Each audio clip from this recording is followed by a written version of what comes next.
السلام عليكم ورحمة الله. معاكم سماح سمير واحنا على مطبخ وصفة نت.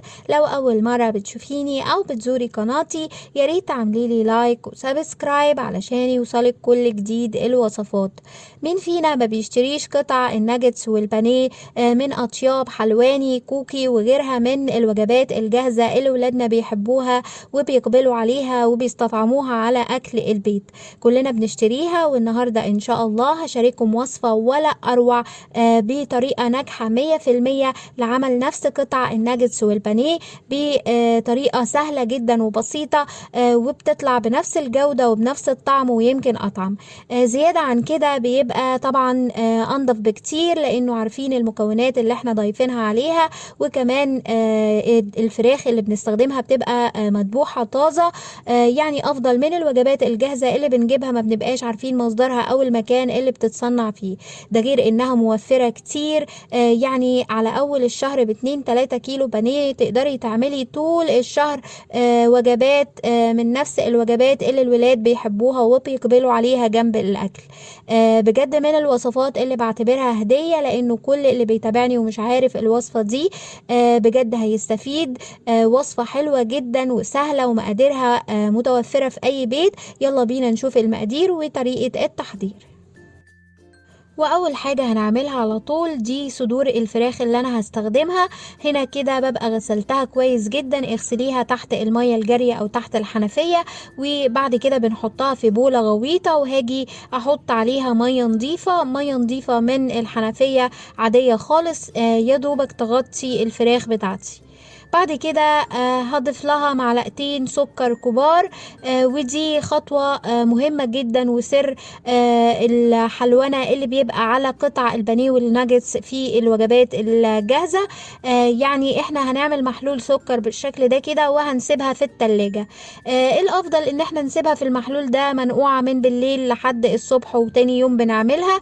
او لو ما عندكيش وقت تقدري على الاقل انك تسيبي الفراخ منقوعة في السكر كده، وزودي السكر شوية من 3 ل4 ساعات، وبعد كده بنجهز الوصفة. انا هنا كده عندي المكونات اللي هستخدمها دي. طبعا الفراخ اللي احنا نقعناها في محلول السكر، وزي ما قلت لك تقدري تنقعيها يوم كامل او تنقعيها من 3 ل4 ساعات في التلاجة، انتي وراحتك. انا هنا كده بعد ما بنطلعها من محلول السكر بنغسلها مرة تانية تحت الحنفية كويس جدا، وبنقطعها تقطيعة صغيرة كده عشان نقدر اننا نطحنها في الكبة. انا هنا عندي كيلو من البانيه او كيلو من صدور الفراخ، بس كمان تقدري تستخدمي الفرخة كلها. يعني لو عندك فرخة وحابة تخليها وتعملي الأوراق والصدور مع بعض هتنفع، ولو عندك أوراق بس وحابة تخليها وتعمليها للوصفة هتنفع. يعني أي قطعة من الدجاجة بس تكون بدون الجلد، مش لازم يكون بانيه أو صدور وبس. تمام كده. أنا هنا عندي كيلو من البانيه أو من صدور الدجاج بالشكل ده كده، وقطعته تقطيعة صغيرة زي ما احنا شايفين لقطع بالشكل ده. أما التوابل اللي هنحتاج لها فهحتاج لمعلقة كبيرة وتكون مليانة من خلطة كنور فيجيتار، وهي خلطة اللي بالشكل ده كده طبعا متوفرة في أي سوبر ماركت. بنحتاج لمعلقة كبيرة، وطبعا هتخلينا ما نحطش أي توابل تانية، لأنه كل الطعم والتوابل اللي احنا محتاجينها هنلاقيها جوه الخلطة دي. تمام. فمحتاجين لمعلقة كبيرة بالشكل ده، وكمان معلقة صغيرة من الفلفل الأسود، ولو عندك فلفل أبيض هيكون أفضل. طبعا هو ما بيفرقش في الطعم لكن بيفرق في اللون.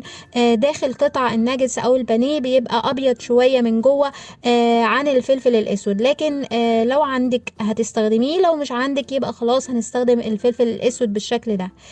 كمان هنحتاج للملح، وانا تقريبا هستخدم معلقتين صغيرين من الملح بالشكل ده، طبعا حسب الخليط اللي بتعمليه وحسب ما بتحبي. اخر حاجة هنحتاج لها هي معلقة صغيرة ممسوحة من البيكنج باودر او خميرة الحلويات. دي كل التوابل اللي هستخدمها جوه الوصفة. واخر حاجة معايا هو العيش الفينو. العيش الفينو انا قطعته لقطع صغيرة بالشكل اللي احنا شايفينه كده، وهو الارغفة العادية اللي بنشتريها، او حتى لو انت محضراها في البيت بنفس الشكل كده بنقطعها لقطع صغيرة وهنستخدمها. محتاجين قد ايه هقول لكم على الكمية بالظبط واحنا شغالين. وعلى الكبة هبتدي ان انا اضرب او اطحن المكونات. اول مكون هنطحنه هو الخبز. هنطحن العيش الفينو على البداية كده، فبضيف قطع العيش بالشكل ده كده جوه الكبة وهطحنها لحد اما تبقى حبيبات ناعمة جدا بالشكل اللي هنشوفه مع بعض. طبعا تقدري جدا انه زي ما قلتلك كده تستبدلي الفينو بالتوست، مخبوز التوست لو عندك، بتقطعيه برضو تقطيعة صغيرة وتستخدميه نفس الاستخدام.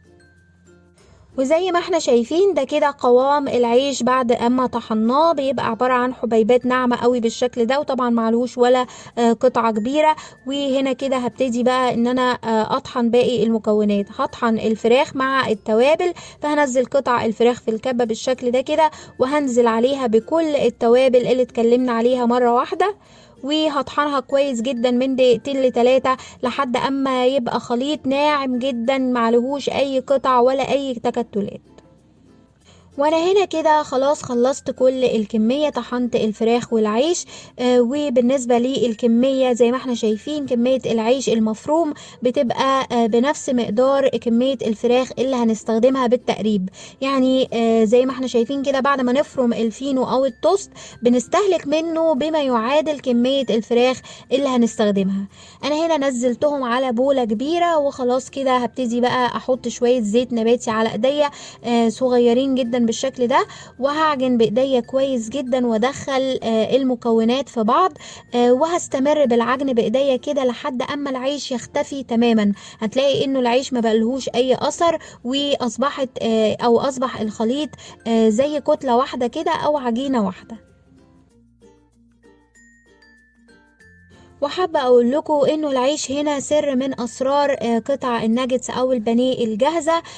يعني بجد جربوها، ما بتبانش ابدا في الطعم، وهتلاقيها بنفس طعم البانيه والناجتس. قطع الناجتس اللي بنحبها وبنشتريها للاسف هي جواها عيش بالشكل ده كده، مش بقسماط، عيش. تمام.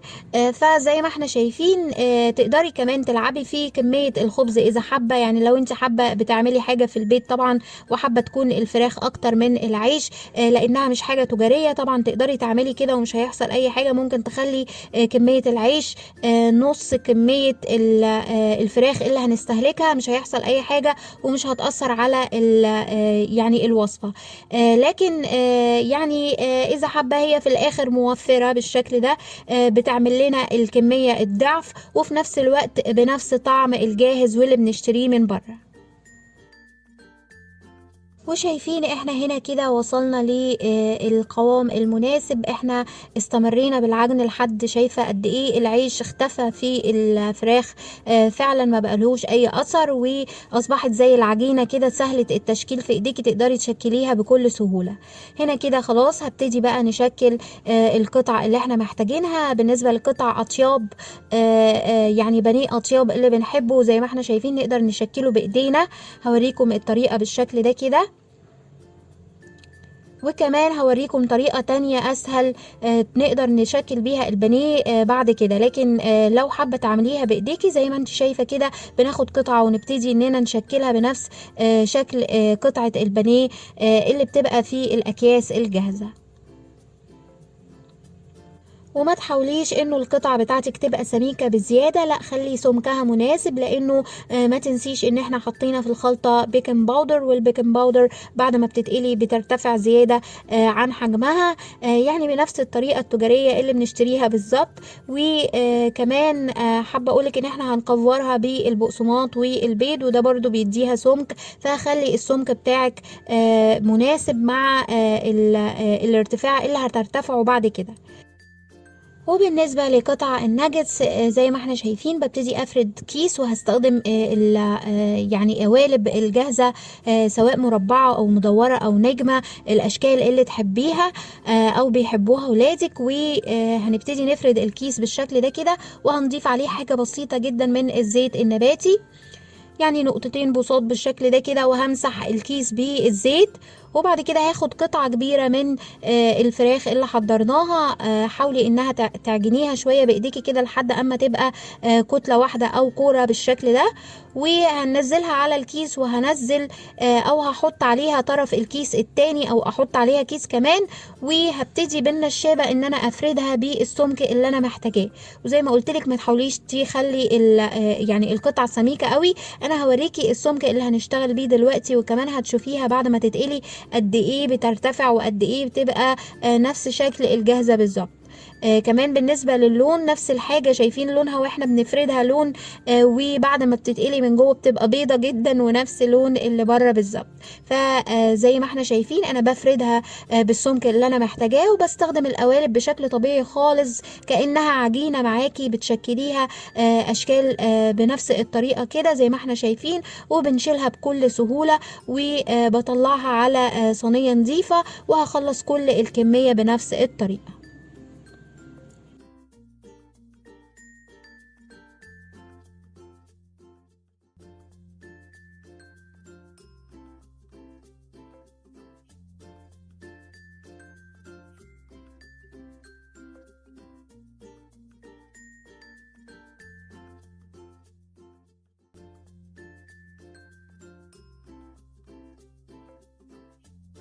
وانا هنا كده خلصت كمية قطع الناجتس اللي انا محتاجاها. وقبل ما نكفر القطع مع بعض او نعمل الكفر الخارجي، خليني كمان اوريكي طريقة تشكيل سهلة جدا نقدر نعمل بيها بانيه اطياب وكوكي بطريقة سهلة وسريعة. يعني بنفس الطريقة كده احنا بنفرد الفراخ بالكيس تمام بالسمك اللي احنا محتاجينه، وبنشكل قطعة واحدة وبس. بنحاول نطلعها بنفس الشكل قطعة البانيه اللي بنشتريها بالشكل ده كده.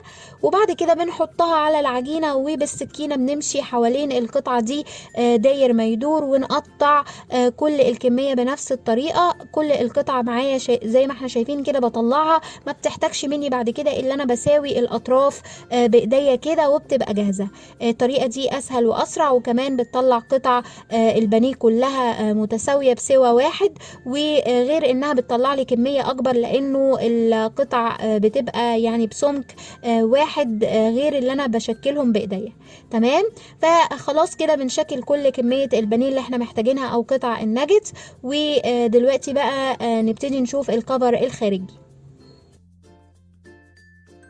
بالنسبة للكفر الخارجي هنحتاج للبيض، والبيض طبعا هيكون بكمية مناسبة لكمية الفراخ اللي عملناها. انا حضرت كيلو من البانيه وهستخدم بيضتين، فلو عملتي كمية اقل مني ممكن تستخدمي بيضاية واحدة.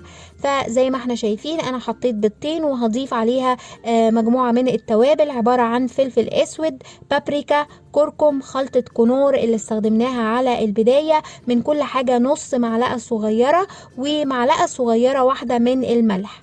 هقلب كل التوابل دي في بعض كده، وهنزلهم على البيض. ولو حابة تقدري تقلبي كل التوابل دي وتقسميها، نصها بتضيفيها على البيض ونصها بتضيفيه على البقسماط اللي هتستخدميه، مفيش اي مشكلة. لكن انا بالنسبة لي بحطهم كلهم على البيض كده، وما بحطش ولا اضيف اي حاجة على البقسماط. فزي ما احنا شايفين كده هنفضل نقلب ونرب البيض كويس جدا. وبعد كده هنزل عليهم بمعلقتين كبار من الدقيق الابيض متعدد الاستخدامات العادي خالص. يعني معلقتين ويكونوا مليانين بالشكل ده كده. وهرجع اقلب الخليط كويس. طبعا الخليط ده هيبقى معايا تقيل جدا. وهنا كده عندي حاجتين، اما بضيف عليهم نص كوباية من اللبن، او بضيف عليهم نص كوباية من المية. يعني انت وراحتك، سواء هتستخدمي المية او اللبن الاتنين هينفعوا. وانا بالنسبة لي زي ما احنا شايفين حطيت نص كوباية من اللبن بالشكل ده كده. وهرب الخليط ده كويس جدا لحد اما يرجع سايل معايا. زي ما احنا شايفين هنا الخليط اصبح جاهز على الاستخدام. اما البقسماط فنقدر نستخدم اي نوع بنحبه، سواء الكريسب اللي بالشكل ده، في منه كريسب الخشن، وكمان في منه الناعم. وده موجود على منتجات اطياب طبعا زي ما احنا عارفين.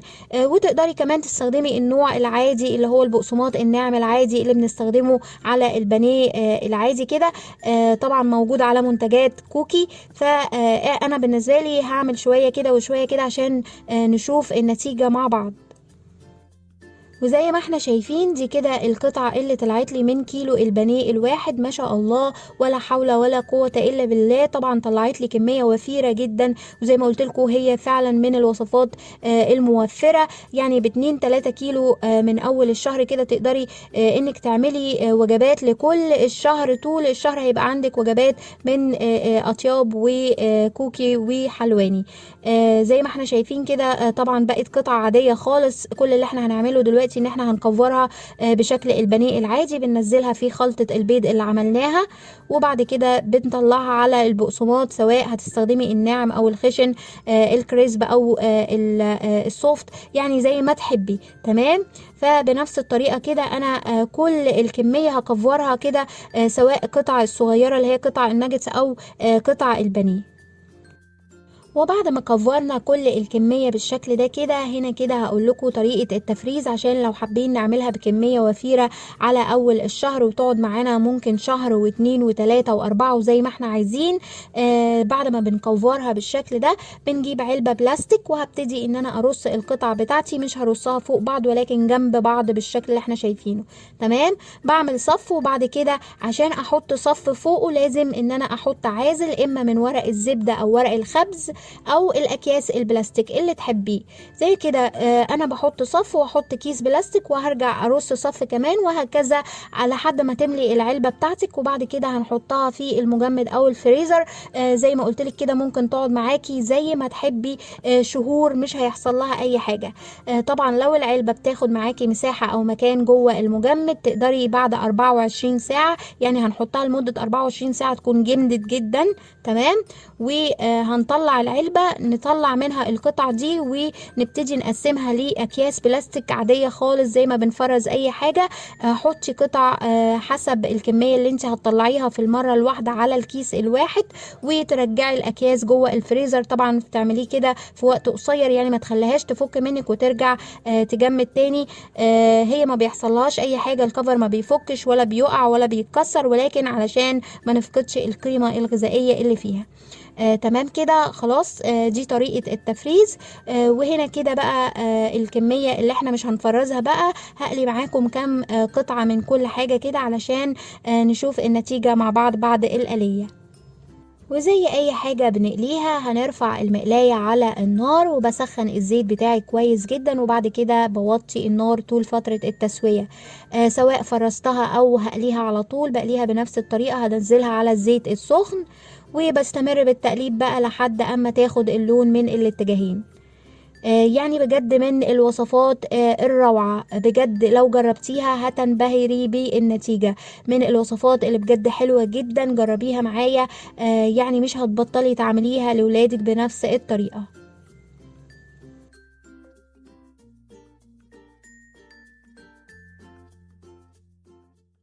وهنا كده بعد القلية خليني اقول لكم انه الوصفة تتحدث عن نفسها. شايفين اللون، القوام، الشكل، حتى الطعم والريحة. اتحداكي انتي او اولادك انك تفرقيها عن الجاهزة اللي بنشتريها من بره. بجد من الوصفات الناجحة 100%. جربيها معايا ومش هتبطلي تعمليها لأولادك بنفس الطريقة. أتمنى تكون الوصفة عجبتكم وتجربوها، ولو عجبتكم ما تنسوش تعملولي لايك وشير وسبسكرايب. أشوفكم على خير، والسلام عليكم ورحمة الله وبركاته.